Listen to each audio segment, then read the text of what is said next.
Puff, Dewa Chifeng memuntahkan beberapa suap darah, dan napasnya benar-benar melemah. Dia benar-benar kehilangan kekuatan untuk bersaing dengan Ye Chen. Hari ini, kalian orang-orang Jinwu harus menghilang sepenuhnya. Ye Chen bergumam dan bertepuk tangan lagi. Kekuatan besar menyelimuti Dewa Chifeng. Puff, kepala Dewa Chifeng hancur, dan Dewa Yuan hancur. Orang tua berjubah emas itu sangat pucat, tetapi dia tidak bisa bergerak ketika dia ingin melarikan diri. Kakinya gemetar. Aku tidak bisa membayangkan bahwa Ye Chen telah mencapai kondisi yang begitu mengerikan. Ye Chen menatapnya, dengan acuh tak acuh berkata, kamu juga pergi untuk menemani orang-orangmu. Setelah itu, Ye Chen melambaikan tangannya, dan kesempatan membunuh muncul, dan tubuh lelaki tua berjubah emas itu terbelah menjadi dua. Ye Chen mendengus, dan kekuatan yang kuat langsung menyelimuti Gunung Chifeng. Di mana orang-orang Jinwu di Gunung Chifeng dapat menahan tekanan Ye Chen, mereka semua memuntahkan darah dalam mulut besar, dan beberapa tubuh mereka langsung meledak. Kemudian, Ye Chen memasukkan darah Ganoderma Lucidum ke dalam tubuh Chifeng Immortal. Akar Ganoderma Lucidum segera menyerap darah Chifeng Immortal. Setelah beberapa napas, darah Immortal pun bersih. Ye Chen memberikan darah lelaki tua berjubah emas itu kepada darah Ganoderma Lucidum yang bangkit kembali. Setelah menyerap darah dua orang kuat, sebagian besar tempat mulai bersinar dengan vitalitas.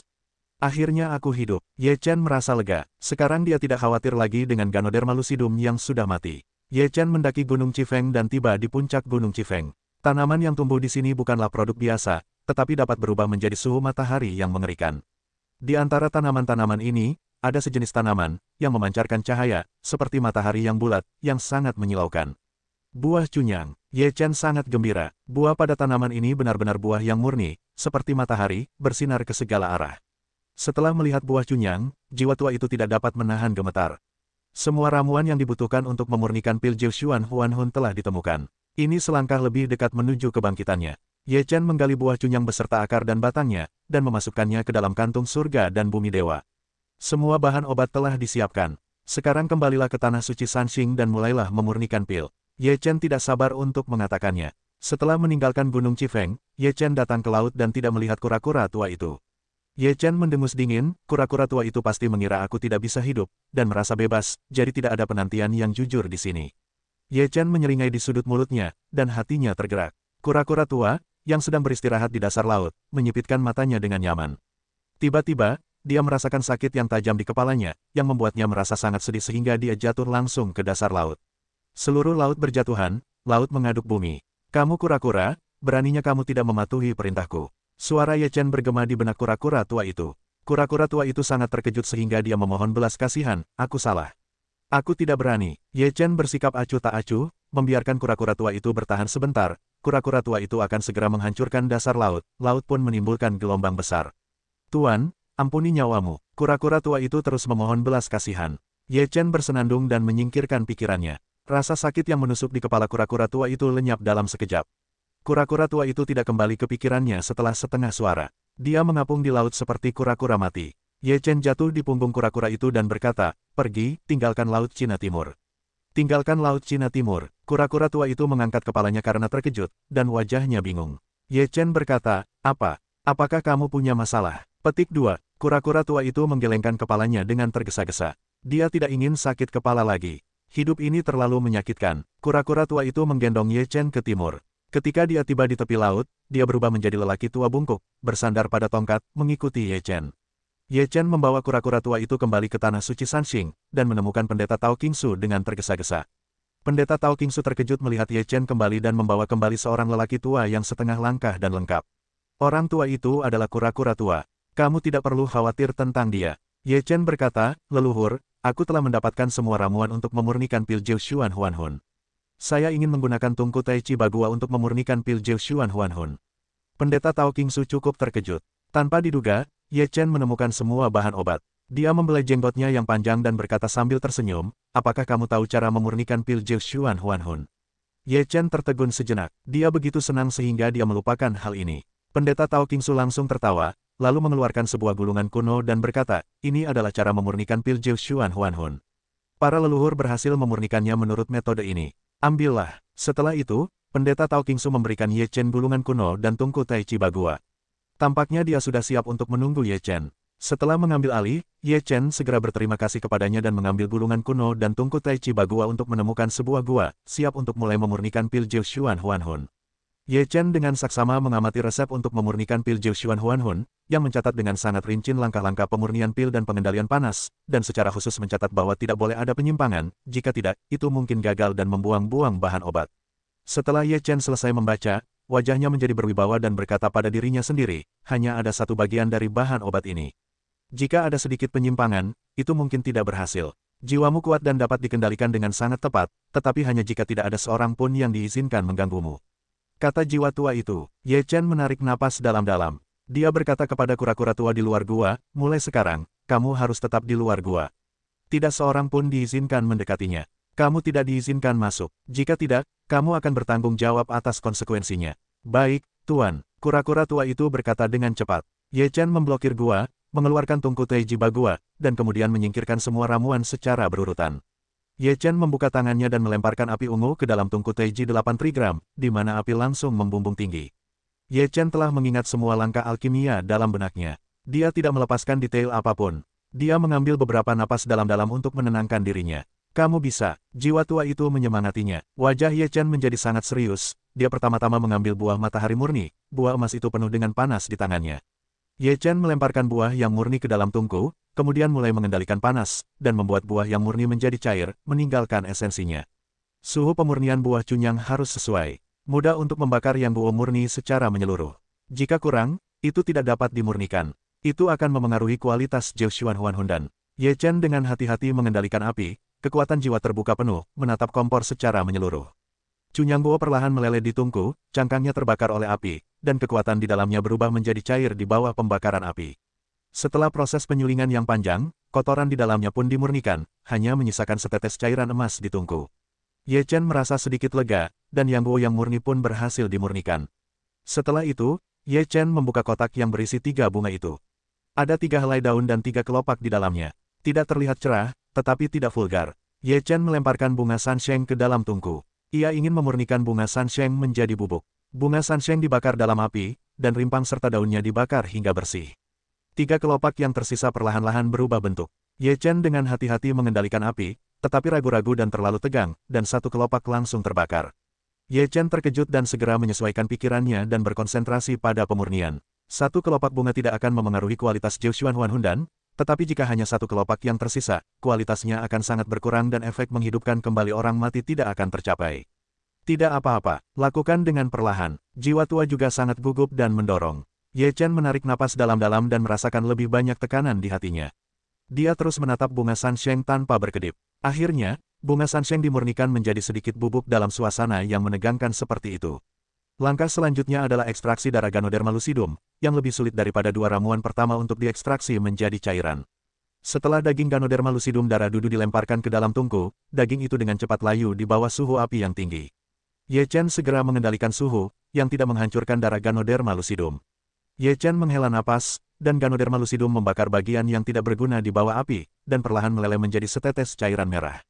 Kemudian, Ye Chen melemparkan empedu 9 kehidupan ke dalam tungku, dan kemudian menyatukan cairan yang guo murni, serbuk sari Sansheng, dan cairan Ganoderma lucidum yang diekstraksi sebelumnya dengan empedu Jiuming.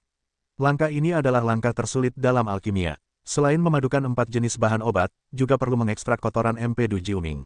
Ye Chen hampir menjadi satu pikiran dan 2 kegunaan. Ia menegangkan saraf, pada saat yang sama untuk peleburan dan pemurnian. Keringat mengalir dari dahinya, dan seluruh tubuhnya basah kuyup. Matanya tertuju pada tungku tanpa berkedip. Butuh waktu 3 jam bagi keempat ramuan itu untuk menyatu. Akhirnya, Ye Chen mengeluarkan air mata air kuning dan meneteskan 9 tetes. Setelah 9 tetes air mata air kuning, hal berikutnya adalah memadukan kelima ramuan itu secara menyeluruh, mengendalikan api dan mengekstrak kekuatan obat. Langkah ini sedikit lebih mudah, selama suhu api stabil, tidak akan ada masalah. Ye Chen sedikit lega dan berkata, saya akan mulai menunggu sekarang. Jiwa tua itu sangat bersemangat. Begitu pil itu dimurnikan, dia akan segera dihidupkan kembali. Di bawah kendali Ye Chen, api tungku Teiji Bagua sangat stabil. Sebuah lengkeng emas digantung di tungku, dan pil bundar tawa bersinar dengan sedikit kecemerlangan. Ini hanya produk setengah jadi, dan butuh 9 hari untuk menyelesaikan pemurnian. Namun, pada hari ketiga, kecelakaan itu terjadi. Seluruh gua berguncang, tungku Teiji Bagua berguncang hebat. Ye Chen terkejut. Dia segera mengendalikan api dan menjaga api tetap stabil. Apa yang terjadi? Ye Chen berteriak ke gua. Kura-kura tua itu segera menjawab, entahlah. Sepertinya langit akan runtuh. Nada bicara kura-kura tua itu juga penuh dengan keterkejutan, seolah-olah dia telah melihat sesuatu yang luar biasa. Setelah mendengar ini, Ye Chen dipenuhi dengan keraguan. Dia memisahkan diri dan berjalan keluar dari gua. Tiba-tiba, dia terkejut. Langit akan runtuh. Apa yang terjadi? Ye Chen menatap langit. Saat ini, langit ditutupi oleh awan gelap. Suara keras datang dari langit. Setiap kali dia memikirkannya, bumi berguncang hebat, yang sangat menakutkan. Dan kemudian, seberkas cahaya jatuh dari langit, menutupi arah alam surgawi. Seluruh alam surgawi segera terguncang, dan napas keluar, mengguncang langit dan bumi. Apakah batas waktunya akan segera tiba? Suara abadi yang terkejut. Itu hanya pertanda malapetaka yang akan datang. Kita tidak punya banyak waktu. Ada suara, sedikit bermartabat. Apa yang kau tunggu? Cepatlah keluar dari alam abadi dan tangkap potongan-potongan daftar dewa, atau kita tidak akan punya jalan keluar saat waktunya tiba. Di wilayah abadi, banyak napas siap untuk keluar dari wilayah abadi lagi. Namun, setelah menebas pedang dewa dan kapak pangu, kekuatan dewa meletus untuk memperingatkan. Jika kau ingin mati, aku bisa membantumu. Itu cara yang kejam untuk membunuh dewa. Ketika saatnya sudah dekat, jangan khawatir tentang hal itu. Lebih baik kau terbang ke negeri peri, atau kau tidak akan mampu membayar kehilangan nyawamu saat ini. Saluran dingin kapak pangu. Napas yang terburu-buru di alam abadi tidak pernah keluar. Tampaknya dia agak takut menebas pedang dewa dan kapak pangu, dan tampaknya membuat perhitungan lain. Singkatnya, tidak mungkin bagi mereka untuk menyerah. Apa yang terjadi di Xianyu lagi? Ye Chen berdiri di pintu masuk gua dan melihat ke arah wilayah abadi. Dia tidak bisa tidak khawatir. Bukan hanya Ye Chen yang bingung, tetapi semua biksu di wilayah selatan juga bingung. Setelah sekian lama damai di wilayah abadi, akhirnya ada gerakan, yang tampaknya tidak kecil, tetapi juga terkait dengan negeri dongeng. Pada saat ini, di wilayah barat dunia, di kuil Dalayin, Sakyamuni duduk di atas tempat duduk teratai, menatap langit, mendesah dan berkata pada dirinya sendiri, Amitabha, batas waktunya sudah dekat, sepertinya tidak akan lama lagi. Di bagian lain wilayah barat, Patriark Dharma menatap langit dengan tatapan berat. Secara alami, dia tahu apa yang diwakili oleh perubahan di langit. Di dunia bawah, di rumah besar di Wang, wajah raja menjadi bermartabat, tangannya terkepal dan dia berkata, neraka tidak kosong.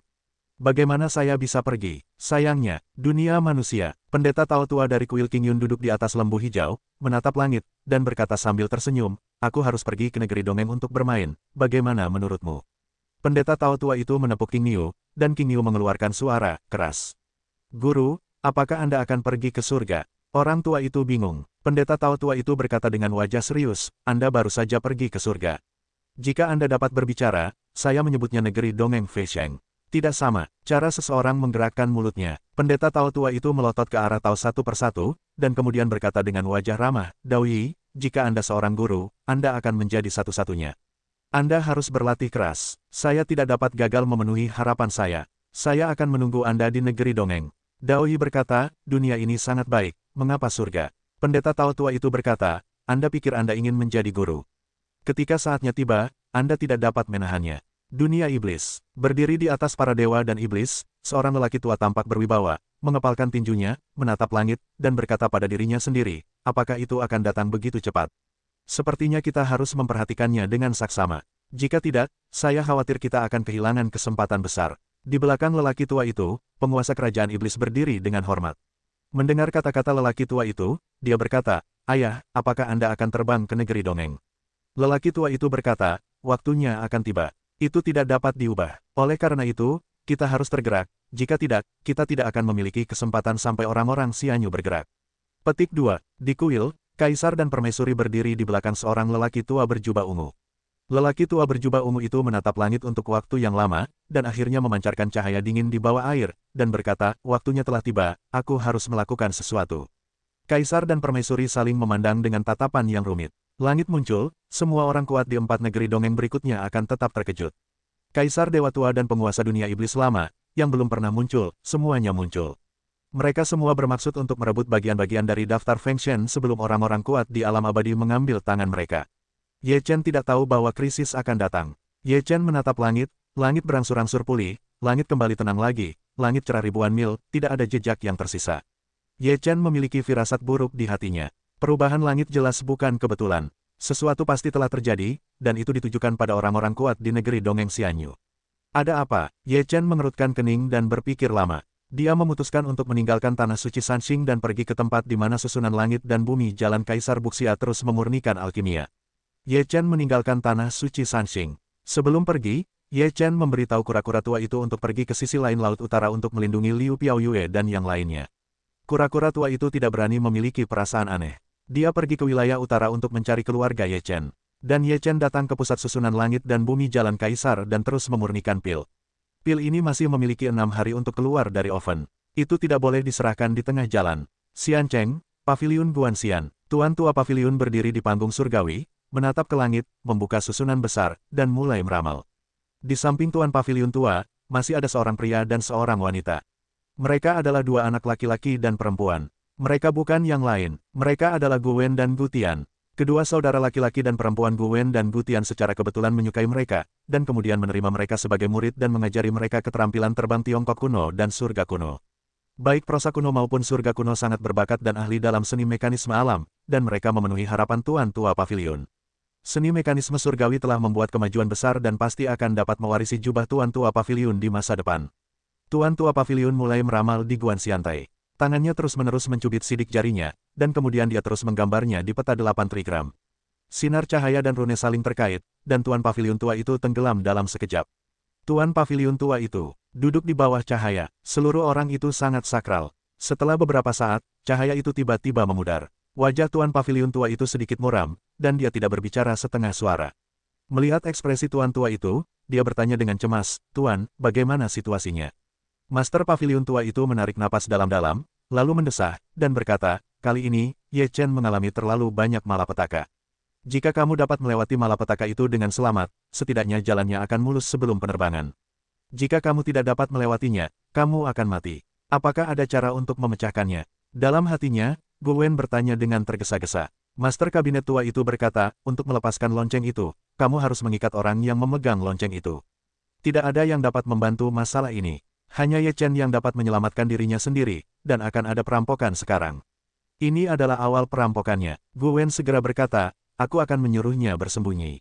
Kepala paviliun tua itu menggelengkan kepalanya dan berkata, "Tidak ada gunanya.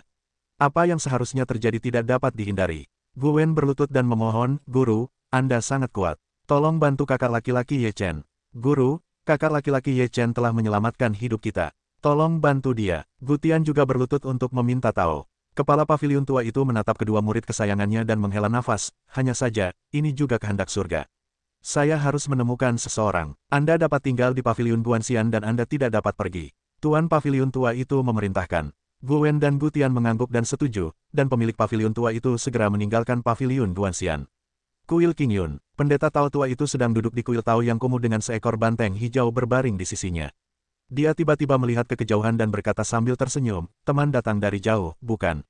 "Tuan Kuil King Yun, Anda baik-baik saja." Di kejauhan, terdengar tawa hangat. Pendeta Tao tua itu berkata sambil tersenyum, "Tuan Paviliun, sudah lama tidak bertemu denganmu." Kemudian, sesosok muncul di depan pendeta Tao tua itu, yang sebenarnya adalah Tuan tua kuil itu. Tuan Paviliun tua itu menyingkirkan senyumnya, dan wajahnya menjadi serius. Dia langsung ke topik utama dan berkata, "Tuan, sekarang saatnya telah tiba. Anda dan saya tidak punya banyak hari untuk tinggal di dunia ini. Bisakah Anda membantu saya sebelum Anda pergi?" Dengan senyum di wajahnya, pendeta Tao itu berkata, "Saya tahu apa yang ingin Anda katakan. Anda ingin saya membantu Ye Chen, kan?" Tuan Paviliun tua itu berkata sambil tersenyum, "Ya, batas waktunya sudah dekat, dan orang-orang kuat di negeri dongeng mungkin tidak muncul untuk sementara waktu, tetapi negeri dongeng kuat lainnya mungkin tidak memanfaatkan waktu ini untuk bergerak. Saya baru saja membuat ramalan, dan Ye Chen akan segera mendapat bencana. Saya rasa Anda tidak begitu bersahabat dengan Ye Chen. Bagaimana Anda bisa membantunya secara aktif?" Pendeta Tao tua itu menatap Tuan Paviliun tua itu dan bertanya-tanya. Kepala kabinet tua itu berkata sambil tersenyum masam, "Aku benar-benar tidak memiliki persahabatan yang mendalam dengan Ye Chen, tetapi kedua muridku berutang budi kepada Ye Chen karena telah menyelamatkan nyawa. Sebelum meninggalkan dunia manusia, aku masih harus membalas budi mereka." Pendeta Tao tua itu memiliki ekspresi seperti itu di wajahnya dan berkata sambil tersenyum, "Kepala paviliun tua, ini adalah perjalanan air berlumpur. Jika tidak baik, akan ada beberapa masalah." Kepala paviliun tua itu berkata, "Tolong bantu aku. Tuan Kuil King Yun telah membantu Ye Chen. Dia tidak peduli tentang ini sekali lagi." Pendeta Tao tua itu berkata sambil tersenyum, "Hanya itu. Bagaimanapun, ini tidak ada gunanya, itu seharusnya aktivitas otot dan tulang." Petik 2. "Terima kasih banyak," katanya. "Tidak ada yang perlu disyukuri. Kalau begitu, buat saja anggur yang enak." Pendeta Tao tua itu melambaikan tangannya dan berkata sambil tersenyum, "Ye Chen Zhen, yang tidak tahu apa-apa, bersembunyi di susunan langit dan bumi dari jalan kaisar, dengan sungguh-sungguh menghangatkan pil dan memusatkan seluruh perhatiannya pada pil itu. Pada saat ini, di luar tanah suci Sanxing, sebuah sosok muncul dengan udara ungu. Pada saat itu, beberapa puncak tanah suci Sanxing langsung runtuh, dan tanah suci Sanxing kembali rata dengan tanah. Tidak sama sekali, kaisar tua itu mendengus dingin dan berkata, tidak peduli di mana kau bersembunyi, tidak ada gunanya. Tanah suci Sanxing sudah lama kosong. Pendeta Tao Qingsu dan ayah suci kaisar tahu bahwa sesuatu akan terjadi ketika mereka melihat kekacauan itu. Mereka telah meninggalkan tanah suci Sanxing untuk berlindung, hanya menyisakan tanah suci Sanxing yang kosong. Ketika kaisar tua datang, dia menghancurkan tanah suci Sanxing. Ketika dia tidak melihat siapapun, dia mulai mencari keberadaan Ye Chen di seluruh wilayah selatan. Kaisar tua telah mencapai negeri dongeng dan memiliki kemampuan untuk terhubung dengan surga. Begitu indera ketuhanannya tersapu, dia akan berada di bawah pengawasannya sejauh ribuan mil. Dimanapun dia bersembunyi, dia tidak akan berpengaruh. Pada saat ini, di wilayah selatan, tiba-tiba, roh jahat dari kerajaan iblis lama menyapu dengan roh jahat yang ganas, dan dia juga mencari keberadaan Ye Chen. Para biksu di seluruh wilayah selatan sangat ketakutan sehingga mereka tidak berani melarikan diri. Mereka hanya bisa tinggal di tempat mereka berada dan menyaksikan situasi berubah dengan tenang. Ye Chen menyimpan tungku Taiji 8 trigram untuk memurnikan pil di susunan langit dan bumi dari jalan kaisar. Pil ini akan dibuat dalam beberapa hari. Dia tidak akan pernah menyerah di tengah jalan. Tiba-tiba, Ye Chen merasakan sensasi Tuhan yang besar menyapu, wajahnya tiba-tiba berubah, dan kemudian, dalam sekejap, ada tekanan yang mengerikan turun, membuat seluruh tubuh Ye Chen tampak tidak dapat bergerak. Yang terbaik dari negeri dongeng. Ye Chen terkejut. Ye Chen, di mana kamu bersembunyi? Sosok kaisar tua muncul di langit, menghadap Ye Chen. Ye Chen mengangkat matanya untuk melihat lelaki tua dengan rambut ungu dan pupil ungu.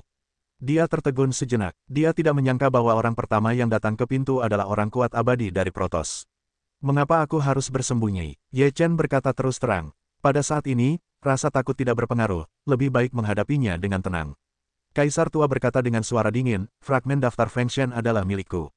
Setelah itu, Kaisar Dewa Tua tidak banyak bicara. Dia mengangkat tangannya dan menekannya ke arah Ye Chen. Dengan telapak tangan yang begitu santai, dia merasakan tekanan yang besar meskipun dia adalah pria yang besar dan bulat. Ini adalah kekuatan yang tak tertahankan bagi Ye Chen. Pada saat ini, dia dengan cepat menimbangnya dalam pikirannya. Jika susunan surga dan bumi jalan kaisar pecah saat ini, pil pengembalian jiwa 9 putaran mungkin tidak keluar dengan lancar. Jika Anda membuka susunan surga dan bumi jalan kaisar, Anda tidak memiliki harapan untuk hidup, bahkan jika Anda bersikeras untuk melakukannya sejenak. Ye Chen hanya dapat memilih satu di antara pecahan daftar Feng Shen dan pil Jiu Xuan Huan Hun. Bagaimana Anda bisa menyerah padaku Ye Chen ini saat ini? Mata besar menatap dan berkata dengan suara keras.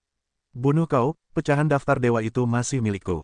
Kaisar tua itu sama sekali tidak mempertimbangkan kata-kata Ye Chen. Niat membunuhnya tetap tidak berubah, dan kekuatannya yang dahsyat melonjak turun. Kau bukan dewa. Pada saat ini, roh jahat yang kuat datang, menyerbu ke arah kaisar tua itu. Ketika kaisar tua itu melihat seseorang membunuhnya, dia memberikan minuman dingin dan menamparkan telapak tangan siang-siang ke arah Ki jahat. Kedua kekuatan itu bertabrakan bersama, dan gunung serta sungai hancur, dan langit yang cerah diselimuti oleh udara jahat dan ungu. Kekuatan kehancuran menyapu alam semesta dan menghabiskan kehidupan. Ketika susunan langit dan bumi dari jalan kaisar dibuka secara independen, Ye Chen hanya bisa memisahkan dirinya untuk menjaga tungku Taiji Bagua, tetapi dia tidak takut menghadapi badai. Apa yang seharusnya terjadi, itu akan datang juga. Kalian berdua begitu jahat di dunia manusia, ketika tidak ada seorang pun di dunia. Pada saat ini, Taoisme melonjak di antara langit dan bumi, dan semua gelombang sisa dilarutkan oleh Taoisme. Pendeta Tao tua itu datang menunggangi seekor banteng hijau dan menatap dingin ke arah kaisar tua dan penguasa dunia iblis lama. Dunia manusia telah dihancurkan olehmu berulang kali. Kali ini, kau tidak dapat membuat kehidupan lagi. Tuan Paviliun tua itu acuh tak acuh. Kaisar Dewa Tua itu menatap pendeta Tao tua dan Tuan Paviliun tua. Matanya menoleh dan berkata, karena semua orang ada di sini, itu hanya satu bagian dari daftar Dewa Feng Shen. Batas waktunya sudah dekat, jadi tidak perlu diperebutkan. Mendengar ini, penguasa dunia iblis lama tidak ingin melibatkan dirinya di sini. Jika dia ingin mendapatkan bagian-bagian dari daftar dewa sesegera mungkin, dia terbang ke negeri dongeng dan berkata, ya, jika yang kuat di kerajaan abadi datang, akan lebih sulit bagi kita untuk mendapatkan bagian-bagian dari daftar dewa. Pendeta Tao tua itu mencibir, kalian di sini untuk menangkap bagian-bagian dari daftar dewa, tetapi kami tidak. Kalian harus pergi ke surga dengan jujur, jika tidak, mungkin sulit untuk naik ke surga. Wajah kaisar tua itu tenggelam dan berkata dengan suara dingin, jika kamu bertarung, seluruh wilayah selatan akan hancur. Apakah kamu benar-benar ingin melakukan ini? Master Pavilion Tua berkata dengan dingin, jika kamu menghancurkan wilayah selatan dunia manusia hari ini, dalam sekejap, aku akan pergi ke Protoss dan menghancurkan seluruh Protoss. Apakah kamu percaya atau tidak? Wajah Kaisar Tua itu menjadi sangat suram. Meskipun dia bisa naik ke surga, jika dia benar-benar menyinggung kepala kabinet tua dan pendeta Tao Tua, Protoss akan benar-benar hancur. Kalau begitu, mari kita pergi ke perang luar angkasa. Kaisar Tua itu akhirnya menggertakkan giginya. Pendeta Tao Tua itu menatap penguasa dunia iblis lama dan berkata, bagaimana menurutmu? Kau tidak ingin hancur total, kan? Penguasa dunia iblis lama bersenandung, kalau begitu pergilah ke perang angkasa. Bagus, pendeta Tao Tua itu tertawa dan langsung merobek langit. Dia membuka ruang besar di kehampaan, menunggu penguasa dunia iblis lama. Pemilik pavilion tua itu juga merobek sebidang ruang dan berkata kepada Kaisar Dewa Tua, jika kau memiliki kemampuan, ikutlah berperang. Jika kau ingin menyegel daftar dewa, sepertinya aku telah melewati jalan ini. Urus saja urusanmu sendiri, dan hari ini kau akan kosong selamanya. Kaisar tua itu meraung dan menyerbu ke dalam kehampaan. Ye Chen sedikit lega. Dalam pertempuran kehampaan, meskipun mungkin untuk memecah kehampaan, itu tidak akan menyebabkan hilangnya nyawa dan memberinya waktu untuk bernapas. Ye Chen segera membiarkan Fan Shen pergi dengan tungku Taiji Bagua. Dia harus menyimpan pil pengembalian jiwa 9 putaran. Dia tahu bahwa dia tidak dapat menghindarinya, dan dia harus menghadapinya. Di dalam kehampaan, tiba-tiba terdengar suara gemuruh yang kuat, yaitu suara guntur, di udara, memekakkan telinga. 4 orang kuat negeri dongeng bertarung di dalam kehampaan, dan ada banyak retakan di dalam kehampaan. Ada bau yang mengerikan meluap dari retakan kehampaan. Napas seperti itu sangat mengerikan. Di dalam kehampaan, Kaisar Dewa Tua meluncurkan area terlarang dari 9 yang berat, pemulihan darah dewa juga digunakan, ingin mengakhiri pertempuran dengan kecepatan tercepat.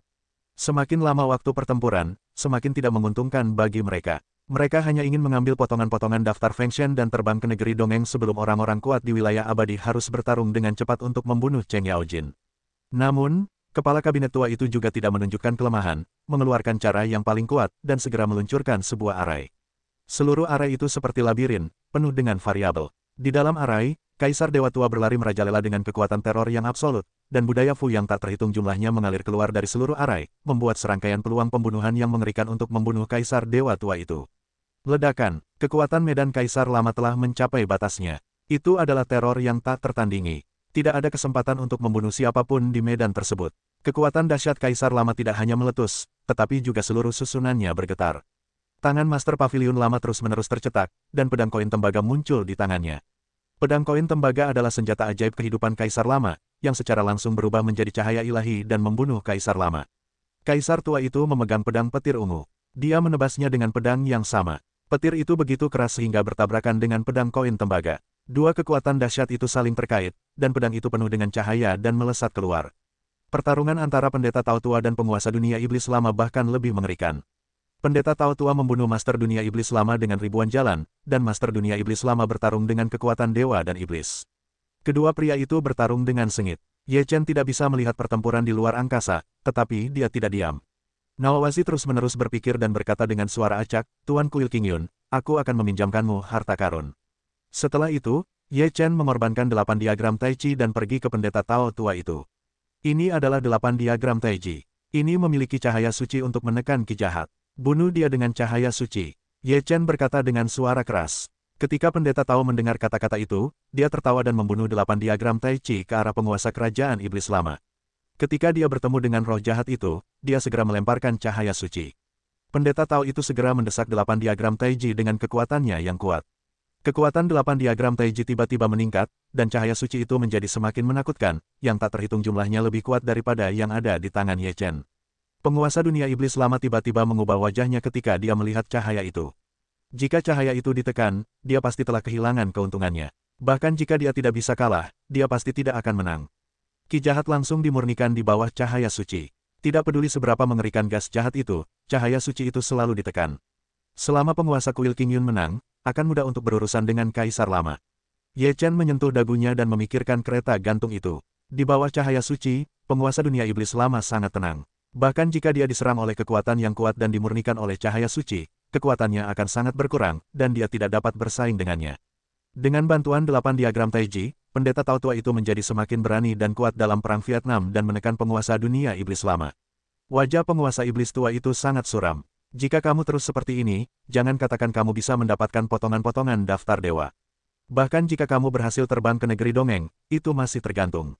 Penguasa dunia iblis lama mengatupkan giginya dan berkata dengan marah, "Pendeta Tao Tua, aku ingat cerita ini. Ketika aku bertemu di negeri dongeng suatu hari nanti, aku pasti akan mencabik-cabikmu." Kata penguasa kerajaan iblis lama, meraung, tanpa menahan kekuatan tubuhnya, sebuah kekuatan besar melesat keluar dari langit, langsung meningkatkan kekuatannya hingga ekstrim. Kekuatan itu sepenuhnya terungkap, langit dan bumi tiba-tiba berubah warna, angin dan awan, di langit segera ditaburi cahaya, menutupi penguasa alam iblis lama. Pendeta Tao Tua itu menatap penguasa alam iblis lama dan hendak terbang ke negeri dongeng. Dia berkata sambil tersenyum, "Selamat tinggal, iblis tua. Aku melihat bagaimana kau bisa melarikan diri saat bertemu di negeri dongeng. Tunggu saja, aku tidak akan membiarkanmu pergi." Penguasa alam iblis lama memiliki wajah muram dan ingin membunuh pendeta Tao Tua itu saat ini. Namun, dia tidak dapat menahan diri. Mari kita lihat. Pendeta Tao Tua itu melambaikan tangan dan berkata dengan senyum kemenangan. Penguasa dunia iblis lama itu muram, tetapi dia hanya bisa dituntun ke negeri dongeng. Penguasa kerajaan iblis lama naik ke negeri dongeng, dan pendeta Tao Tua itu menyerahkan tangannya dan bergegas ke medan perang tuan tua itu. Pada saat ini, kepala kabinet tua dan kaisar dewa tua telah bertarung hingga titik yang paling sengit, keduanya telah menunjukkan kekuatan mereka sendiri, dan masing-masing telah menderita sedikit cedera. Ketika kaisar tua itu melihat pendeta Tao Tua itu, wajahnya berubah. Jika dia berhadapan dengan tuan tua itu, dia masih memiliki kesempatan untuk menang, tetapi jika dia berhadapan dengan dua negeri dongeng yang kuat, dia tidak akan memiliki kesempatan untuk menang. Kaisar tua itu bingung, bagaimana pertempuran antara pendeta Tao Tua dan Raja Iblis tua itu bisa berakhir begitu cepat. "Kaisar tua, apakah kamu ingin bertarung?" Iblis tua itu sudah melambung. "Apakah kamu memilih untuk terbang? Atau memilih untuk dibunuh oleh kami?" Pendeta Tao Tua itu berkata dengan dingin. Wajah kaisar tua itu mendung dan cerah. Bagaimana dia bisa berdamai untuk membiarkannya terbang ke negeri dongeng seperti ini? Namun, situasi saat ini sangat tidak menguntungkan baginya. Bahkan jika dia tidak terbang ke negeri dongeng, dia tidak akan bisa mendapatkan pecahan daftar dewa, dan apakah dia bisa hidup atau tidak di bawah pengepungan dua orang kuat negeri dongeng masih belum diketahui. "Kaisar tua, tidak mudah untuk mencapai keadaan ini. Jika kamu ingin mati, kami tidak akan pernah membiarkanmu hidup," kata Master Kabinet tua itu dengan mendominasi. Kaisar Dewa Tua itu memandang pendeta Tao Tua dan Master Kabinet tua itu. Dia ragu-ragu dan tidak mau menerimanya, tetapi dia akhirnya membuat keputusan. "Ah!" Kaisar tua itu mengangkat kepalanya ke langit dan meraung untuk melampiaskan amarahnya. Kaisar tua itu tetap memilih untuk terbang ke negeri dongeng. "Jika Ye Chen dapat menyimpan potongan-potongan daftar dewa, aku akan menunggunya di negeri dongeng." Kaisar Dewa Tua itu diselimuti oleh cahaya penerimaan, dan dia masih enggan untuk mengatakannya. "Kalau begitu kita tidak tahu siapa yang membunuh mereka." Pendeta Tao Tua itu berkata sambil tersenyum. Kaisar tua itu tidak berbicara. Dia memejamkan mata, mengangkat kepalanya dan memasuki negeri dongeng. Setelah mengirim kaisar tua itu ke negeri dongeng, baik guru tua maupun pendeta Tao Tua itu merasa lega. Mereka tidak bisa bertarung tanpa bertarung. Pada akhirnya, tidak perlu saling membunuh. Merupakan kegembiraan yang besar bagi semua orang untuk berakhir seperti ini. Kirim kedua dewa ini pergi. Jika orang-orang di alam abadi itu keluar dari alam abadi, mereka tidak akan bisa melawanmu dan aku. Pendeta Tao Tua itu menggelengkan kepalanya dan berkata sambil tersenyum masam. "Setiap orang punya kehidupannya sendiri, dan kekayaan ada di surga. Apakah Ye Chen akhirnya bisa mempertahankan daftar dewa dan bertahan hidup tergantung pada sifat Ye Chen sendiri?" Pada saat itu, tidak ada yang bisa menolongnya. Pemilik pavilion tua itu juga mendesah. "Apakah kamu tidak tahu meramal? Tidak bisakah kamu mengetahui masa depan Ye Chen?" kata pendeta Tao Tua itu. Kepala kabinet tua itu menggelengkan kepalanya dan berkata, "Masa depan tidak pasti." Pendeta Tao Tua itu tahu keterampilan Tuan Tua Surga. Jika dia tidak bisa menghitungnya, tidak ada seorang pun di 4 alam berikutnya yang bisa mengetahuinya. "Apa rencanamu sekarang? Apakah kamu akan terbang ke negeri dongeng, atau kamu akan pergi ke negeri dongeng ketika saatnya tiba?" tanya pendeta Tao Tua itu. Pemilik pavilion tua itu berkata, "Tunggu sebentar. Aku punya urusan yang belum selesai. Bagaimana denganmu? Aku tidak bisa yakin dengan muridku. Aku akan menunggu." Pendeta Tao Tua itu tertawa. Ketika mereka berjalan keluar dari kehampaan, pendeta Tao Tua itu mengembalikan diagram 8 diagram Tai Chi kepada Ye Chen dan berkata, "Anak muda, kamu beruntung. Kamu telah mendapatkan 2 dari 10 alat ajaib itu. Namun, apakah keberuntunganmu akan sangat baik lain kali? Aku tidak tahu." "Terima kasih banyak." Ye Chen membungkuk dalam-dalam untuk berterima kasih padanya. Pendeta Tao Tua itu berkata, "Kamu tidak perlu berterima kasih padaku. Tuan Pavilion Guan Xianlah yang memintaku untuk membantu. Kamu tidak perlu berterima kasih padaku.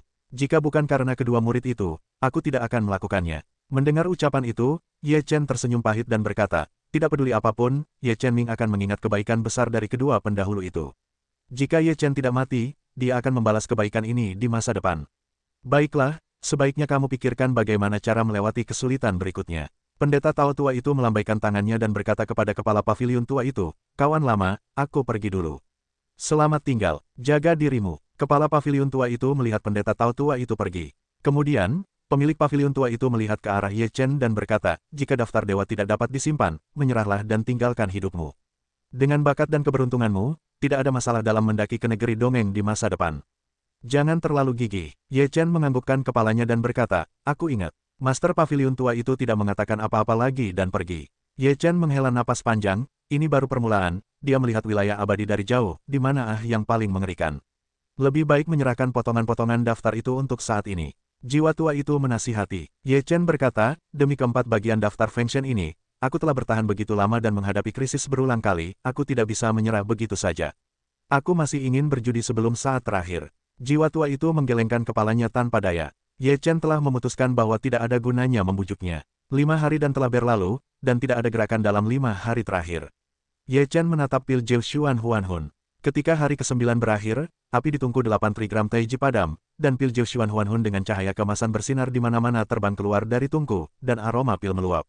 Jiwa tua itu gemetar karena kegembiraan, dan berkata dengan tergesa-gesa, "Kemasi, jangan biarkan obatnya keluar." Ye Chen segera mengisi pil itu dengan labu harta karun ungu Laoki, dan kemudian dengan bersemangat berkata, "Pilnya telah menjadi, aku dapat menghidupkan kembalimu yang tua." Jiwa tua itu bahkan lebih bersemangat daripada Ye Chen, tetapi dia menahan kegembiraannya dan berkata, "Aku hanya memiliki jiwa yang tersisa." Tubuhnya telah hancur untuk waktu yang lama. Bahkan sisa-sisanya tidak dapat ditemukan, jadi kita hanya dapat menggunakan mayat untuk mengembalikan jiwa. Mayat untuk jiwa. Ye Chen tertegun sejenak. Orang tua berjiwa itu berkata, "Ya, hanya dengan cara ini jiwa sisaku bisa memiliki tempat tinggal," dan kemudian meminum pil Jiu Xuan Huan Hun untuk membuat jiwa sisaku sepenuhnya bertepatan dengan tubuh. Setelah mendengar ucapan itu, Ye Chen berkata, "Apakah semakin kuat kekuatan di depan mayat, maka setelah kamu tua dan hidup kembali, kekuatannya juga akan semakin kuat." Orang tua berjiwa itu tersenyum dan berkata, "Tepat sekali. Mayat yang perkasa." Ye Chen mengerutkan kening dan berkata, "Di mana aku bisa mendapatkan mayat yang kuat?" Ye Chen memikirkannya dan tidak tahu di mana menemukannya. Dia tidak bisa membunuh seseorang tanpa alasan. Dan ras lain tentu saja tidak bisa. Begitu mereka kembali ke jiwa mereka, bukankah mereka akan menjadi orang dari ras lain? Orang tua berjiwa itu tahu bahwa mayat seperti itu sulit ditemukan, dan berkata, masalah mencari mayat tidak terburu-buru untuk sesaat. Hati Ye Chen tiba-tiba berkelebat dan berkata, kalau saja kita bisa mendapatkan tubuh orang kuat negeri dongeng. Jiwa tua itu ketakutan, Ye Chen benar-benar berani berpikir. Aku sudah menghitung untuk membunuh para dewa terakhir kali. Bagaimana kalau kali ini? Jiwa tua itu berkata dengan malu, tetapi dia juga berharap untuk mendapatkan tubuh yang kuat dari negeri dongeng. Ye Chen berpikir, saat ini atau jangan memprovokasi orang-orang itu, jika tidak, sekali terprovokasi, mungkin akan lepas kendali. Setelah memikirkannya, Ye Chen harus mengutamakannya untuk sementara waktu. Itu tidak bisa dilakukan dengan santai. Nanti, Ye Chen berencana untuk mengunjungi keluarganya di seberang Laut Utara. Bagaimanapun, begitu Xianyu dalam kekacauan, mungkin ini yang terakhir. Ye Chen segera berangkat ke wilayah utara. Sebelum dia tiba, dia melihat seekor kura-kura yang terbuat dari lingli, yang muncul di depannya. Kura-kura itu berubah menjadi beberapa kata besar, sulit di sisi lain wilayah utara. Tolong. Ketika Ye Chen melihat kata-kata ini, dia tahu bahwa ini adalah sinyal bahaya yang dikirim oleh kura-kura tua itu. Wajahnya tiba-tiba berubah drastis, dan dia segera mempercepat kecepatannya ke sisi lain Laut Utara. Di bagian paling utara Laut Utara, ada sebuah pulau besar, yang disebut sisi lain Laut Utara, karena jaraknya lebih dari 100.000 mil dari wilayah utara, dan orang-orang di pulau itu sangat kuat, seperti pulau peri di seberang lautan. Di sisi lain Laut Utara, Flying Tiger bersama Liu Piaoyue dan yang lainnya datang ke sini, dan menetap di tempat sementara yang sederhana. Kemudian, kura-kura tua itu muncul, menemukan Flying Tiger dan yang lainnya, menjelaskan tujuannya, dan mengambil tugas menjaga Liu Piaoyue dan yang lainnya. Tetapi suatu hari yang lalu, seorang pria kuat di sisi lain Laut Utara melihat Liu Feixue dan ingin mengambil Liu Feixue sebagai miliknya. Kura-kura tua itu mengambil inisiatif untuk menyelesaikan krisis tersebut. Namun, identitas pihak lain sangat istimewa, dan kekuatannya tidak berada di bawah kura-kura tua itu. Kura-kura tua itu merasa bahwa dia tidak memiliki kemampuan untuk menghadapinya, jadi dia memberitahu Ye Chen. Di sebuah halaman, seorang pria parubaya berjubah brokat memegang kipas lipat berkata sambil tersenyum, "Tuan mudaku telah menyukaimu. Itu adalah berkahmu. Jika kamu tidak setuju, maka semua orang di sekitarmu akan selesai. Kamu harus memikirkannya dengan jernih." Oh, Feitian Tiger tidak memiliki napas yang baik meludahi wajah pria parubaya itu, berkata, "Apa, kembalilah untuk memberitahumu bajingan itu, jangan biarkan dia bermimpi." Wajah pria parubaya itu tiba-tiba menjadi suram, menggertakkan giginya dan berkata, "Brengsek. Beraninya kau meludahiku, kau sudah selesai. Tanda seru petik 2. Flying Tiger mendengus dingin, tanpa ragu menendang keluar. Pria parubaya itu ingin bersembunyi, tetapi kekuatannya tidak cukup. Flying Tiger langsung menendang keluar rumah. Puff! Pria parubaya itu memuntahkan darah, dan beberapa tulang patah. Dia bangkit dan berkata dengan marah, kau tunggu sebentar, dan kau tidak akan bisa bertahan hidup atau mati. Sungguh merepotkan. Begitu kura-kura itu melambaikan tangannya, kekuatan yang mengerikan langsung menghancurkan kepala pria parubaya itu. Wajah Feitian Tiger membeku, kapan Ye Chen bisa datang? Ayah bajingan itu adalah pria yang besar dan gemuk. Kita tidak akan bertahan lama jika terus seperti ini. Petik 2. Tuan telah menerima berita dan seharusnya bisa segera datang. Kura-kura tua itu membungkuk dan khawatir. Jika kamu tidak bisa datang besok pagi, tolong bawa Vaner pergi. Liu Piaoyue telah bersiap untuk yang terburuk.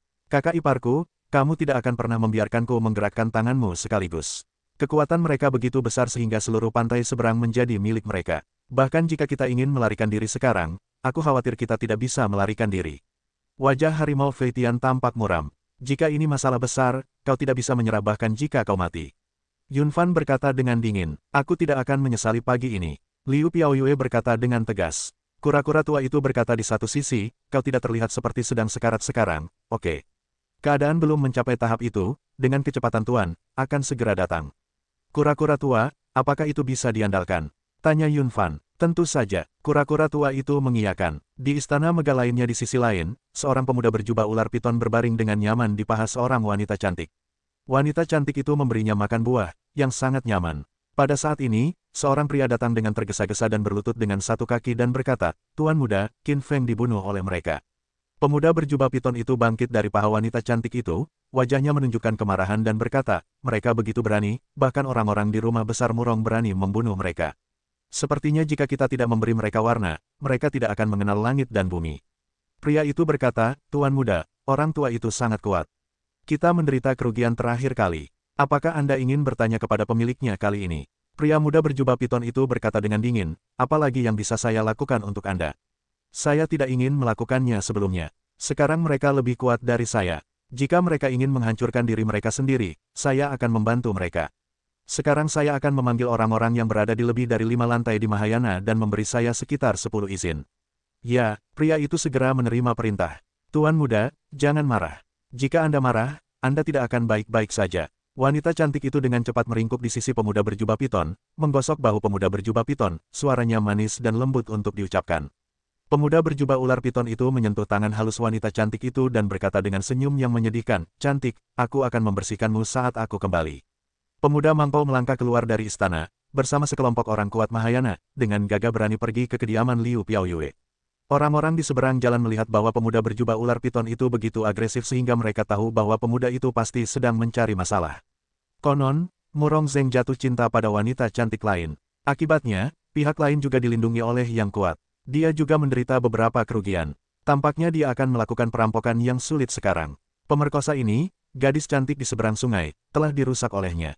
Sekarang dia tidak berani memiliki anak perempuan, sekalipun dia punya anak perempuan, dia takut kalau anak perempuannya itu terlalu cantik untuk dilewatkan oleh si tukang cabul. Di jalan, banyak orang berbisik-bisik bahwa mereka membenci pemuda berjubah boa, yang jumlahnya terlalu banyak untuk ditulis. Ledakan. Pada saat itu, kedua belah pihak menyerbu ke halaman dan terhempas keluar dari halaman. Gadis cantik, jika kamu bijaksana, ikuti aku. Aku pasti akan memberimu bantuan yang baik. Jika kamu tidak patuh hari ini, mereka semua akan mati. Murong Zeng dengan senyum cabul melihat ke atas dan ke bawah tubuh Liu Piaoyue, meneteskan air liur ke tubuh Liu Piaoyue. Murong Zeng, jangan pikirkan itu.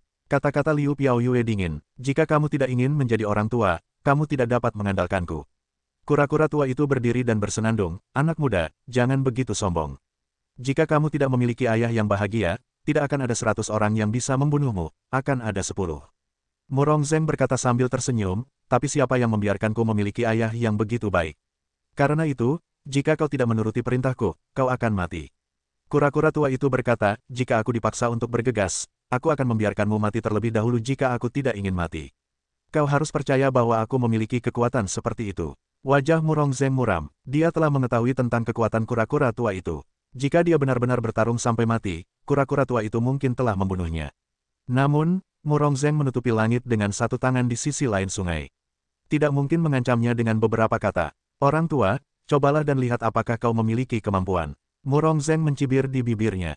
Dia percaya bahwa jika ada saat seperti itu, ayahnya yang kuat tidak akan pernah duduk diam. Mata kura-kura tua itu menunduk, dan napasnya keluar. Dia siap bertarung. Pada saat ini, sesosok muncul di gerbang rumah besar. Sosok ini memancarkan napas dingin, dan seluruh halaman diselimuti oleh semacam niat membunuh yang mengerikan dalam sekejap. Kura-kura tua dan harimau terbang serta yang lainnya melihat pria itu berdiri di pintu, dan wajah mereka segera menunjukkan warna kegembiraan yang besar. Murong Zeng diselimuti oleh suasana yang mengerikan. Dia menggigil di sekujur tubuhnya. Dia tiba-tiba berbalik dan melihat pria itu berdiri di pintu. Melihat matanya, dia tidak bisa menahan diri untuk tidak menggigil. Orang yang berdiri di pintu adalah Ye Chen. Ye Chen menatap Murong Zeng dengan dingin, dan kemudian berjalan menuju Murong Zeng selangkah demi selangkah. Di bawah tekanan Ye Chen, orang-orang kuat Mahayana di sekitar Murong Zeng berlutut di tanah, berkeringat dan takut. Merasakan tekanan Ye Chen, Murong Zeng terus mundur dan berkeringat. Untuk pertama kalinya, dia merasa bahwa kematian begitu dekat dengannya. Siapa kamu? Ayahku adalah orang kuat. Murong Zeng sangat ketakutan, begitu dia membuka mulutnya, dia akan langsung pindah dari ayahnya yang sangat sempurna. Namun, sebelum dia bisa bicara, Ye Chen mengangkat tangannya dan menamparkan wajah Murong Zeng. Puff! Tubuh Murong Zeng terlempar keluar, dan seluruh kepalanya hampir pecah. Ye Chen tidak membunuhnya, dan menyelamatkan hidupnya untuk sementara waktu. Dia berkata dengan dingin, berlututlah dan minta maaf kepada mereka. Kalau tidak, aku akan membuatmu lebih buruk dari kematian. Kata-kata dingin Ye Chen bergema di benak Murong Zeng. Murong Zeng ditampar oleh Ye Chen, tetapi dia belum tenang. Setelah beberapa saat, Murong Zeng, yang kepalanya penuh darah, berkata dengan marah, ayahku adalah... Bang! Tamparan lain keluar, dan separuh wajah Murong Zeng hancur. Ye Chen berkata dengan dingin, jika kamu tidak berlutut untuk meminta maaf, sisi wajahmu juga akan hancur. Kemarahan di mata Murong Zeng berubah menjadi ketakutan. Di hadapan Ye Chen, dia tidak punya ruang untuk melawan. Dia tahu bahwa orang ini pastilah orang kuat di lingkaran besar. Bahkan jika ayahnya datang, dia tidak akan bisa menyelamatkannya. Murong Zeng berlutut dengan ngeri dan dengan cepat menebus kesalahannya, ini semua salahku. Aku seharusnya tidak menyinggungmu. Ini semua salahku. Ye Chen berkata dengan dingin, berbaik hatilah pada istriku. Murong Zeng menatap Liu Feixue dan dengan cepat bersujud, ini salahku karena aku tidak mengenal Gunung Tai karena mataku. Ye Chen menatap Liu Piaoyue dengan mata lembut dan berkata, ini semua salahku. Kamu telah dirugikan. Bagaimana dia bisa menghadapinya? Liu berkata, dia memiliki ayah yang bahagia. Jika kamu membunuhnya, ayahnya tidak akan menyerah. Murong Zeng tampaknya telah menangkap sedotan dan berkata, ayahku adalah orang kuat. Kamu tidak bisa membunuhku. Lingkaran besar yang penuh dengan orang kuat. Sudut mulut Ye Chen menunjukkan seringai, aku hanya butuh lingkaran besar yang penuh dengan tubuh yang kuat. Wajah Murong Zeng berubah dan dia menatap Ye Chen seolah-olah dia sedang melihat dewa kematian. Puff! Ye Chen menepukkan tangannya di kepala Murong Zeng. Kepala Murong Zeng meledak dalam sekejap, dan dia tidak bisa mati lagi. Ye Chen melirik orang kuat Mahayana milik Murong Fu, dan rasa membunuh pun mengalir keluar. Tubuh lebih dari 10 orang kuat Mahayana tiba-tiba meledak, dan tidak ada satupun yang selamat. Ye Chen tidak akan pernah bersikap lunak terhadap musuh. Aku akan menemui orang itu, kura-kura tua. Aku akan menyerahkannya padamu. Ye Chen menjatuhkan sepatah kata dan meninggalkan halaman. Harimau Feitian berkata, aku menjatuhkan sayang, orang ini benar-benar keren pria bulat besar tidak sama, membunuh pria bulat besar setengah langkah sama dengan membunuh ayam. Di kediaman Murong, begitu Murong Zeng meninggal, terjadi gelombang kemarahan di kediaman Murong. Semua orang di kediaman Murong terdiam. Mereka pucat dan takut bergerak. Bunuh aku ingin kau hidup. Di kediaman Murong, terdengar suara gemuruh yang marah. Kau tidak perlu mencariku. Aku sudah datang. Dari kediaman Murong terdengar suara yang tenang namun sangat dingin. Kemudian, sesosok tubuh bergegas keluar dari kediaman Murong, menggertakkan gigi dan berkata, apakah kau yang membunuh anakku? Binatang buas itu tidak layak untuk mati. Ye Chen berkata dengan dingin. Sosok yang bergegas keluar dari kediaman Murong adalah Istana Murong, ayah Murong Zeng. Mata Istana Murong penuh dengan niat membunuh, dan napas seluruh tubuh meledak dalam sekejap. Seluruh kediaman Murong bergerak ke tanah dalam napas ini. Aku ingin kau membayar untuk hidupmu. Istana Murong meraung dan bergegas ke Ye Chen. Ye Chen mendengus dingin. 4 bagian dari daftar penyegel dewa berkedip dengan kecemerlangan ilahi, dan tinjunya ditutupi oleh Shen Hui. Ye Chen mengayunkan tinjunya, dan kekuatan-kekuatan ilahi keluar, menyapu gunung dan laut. Ledakan, 2 benda besar dan kuat saling bertabrakan, napas yang kuat berfluktuasi, dan semua benda di sekitarnya bergerak ke tanah datar. Kekuatan seluruh tubuh Ye Chen mendesak hingga batasnya, hukum abadi di dalam tubuh meletus, kekuatan teror meledak untuk membunuh. Istana Murong tidak lemah, istana itu penuh dengan ki dan memiliki rasa membunuh yang kuat. Istana itu meraung dan melancarkan serangan gila. Kaisar Dao Tian Kuan, Ye Chen mengayunkan tinjunya, dan 9 tinju diluncurkan secara berurutan. Pada saat yang sama, kekuatan ilahi Feng Shenbang dan kekuatan hukum Xiandao diberkati pada saat yang sama. Kekuatan itu sangat menakutkan dan langsung menghancurkan langit. Istana Murong meraung dan menawarkan sebuah pagoda untuk menekan Ye Chen. Pagoda itu cemerlang dan kuat. Di bawah 9 tinju Ye Chen, pagoda itu tidak hancur. Ye Chen mencibir, mari kita lihat menara siapa yang lebih kuat. Dengan itu, Ye Chen mengorbankan pagoda emas hitam dengan pola naga, yang beberapa kali lebih menakutkan daripada pagoda Istana Murong. Fakta bahwa pagoda Istana Murong hanya dapat dipelihara oleh kekuatan abadi tidak sebanding dengan pagoda Istana Murong, belum lagi emas hitam dengan pola naga adalah bahan abadi. Ledakan, ketika kedua menara bertabrakan, pagoda Istana Murong terbang terbalik dan beberapa retakan segera muncul di atasnya.